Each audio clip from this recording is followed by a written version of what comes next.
Let's talk about the problem of I. I. What are we going to do?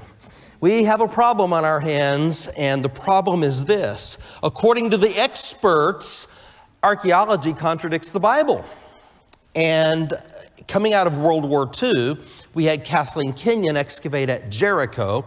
And even though the previous dig at Jericho had found a perfect alignment with the biblical text, Kenyon announced to the world, when she finished her dig at Jericho in the 1950s, that there was nobody home. When the Bible says that the conquest happened, there was nobody there. Those walls were Middle Bronze Age walls, not Late Bronze Age walls. Can't trust the biblical account. Now, quite frankly, I don't care. I agree that they're Middle Bronze Age walls. I don't care when they were built.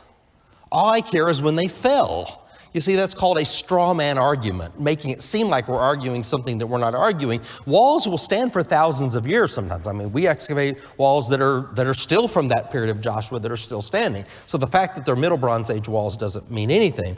But boy, did the media love it. When Kenyon told them you couldn't trust the Bible, that skepticism set in, and we had a whole generation followed by a second generation, followed by now a third generation of preachers who were trained with the idea that you do not have a reliable biblical text. Our founder of the Associates for Biblical Research, David Livingston, was not blessed by this development. And it got even worse in the 1960s when Joseph Calloway came along. I used to call him a good Baptist. I'll just call him a Baptist. Calloway came along from Southern Seminary and excavated at a site called Et Tel, which they believed was I of Joshua 7 and 8, the second site of the conquest. After Calloway excavated there in the 1960s, he announced to the world, nobody was here when the Bible says that the Israelites conquered Jericho. You can't trust the biblical account.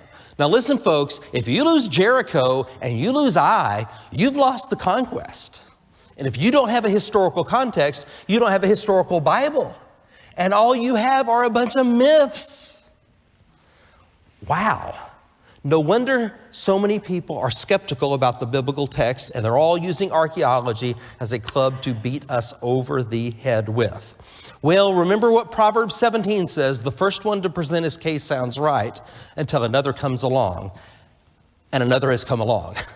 And we have engaged in the arena of ideas, and we're making tremendous advancement in telling the story of the synchronization between the archaeological data and the biblical text. In fact, we are leading the way technologically. We are evangelical believers, and we're very out front about that, yet we are leading the way scientifically, and for much of the world, that's an oxymoron. They don't understand how this can possibly be. So David Livingston said, we've got a problem here. I don't think the problem is the Bible. I think there's something going on in the archaeology. Maybe we're looking in the wrong time or the wrong place and finding the wrong stuff, but let's examine it. After 40 years of excavation in the West Bank of Israel, I believe that the problem of I is solved.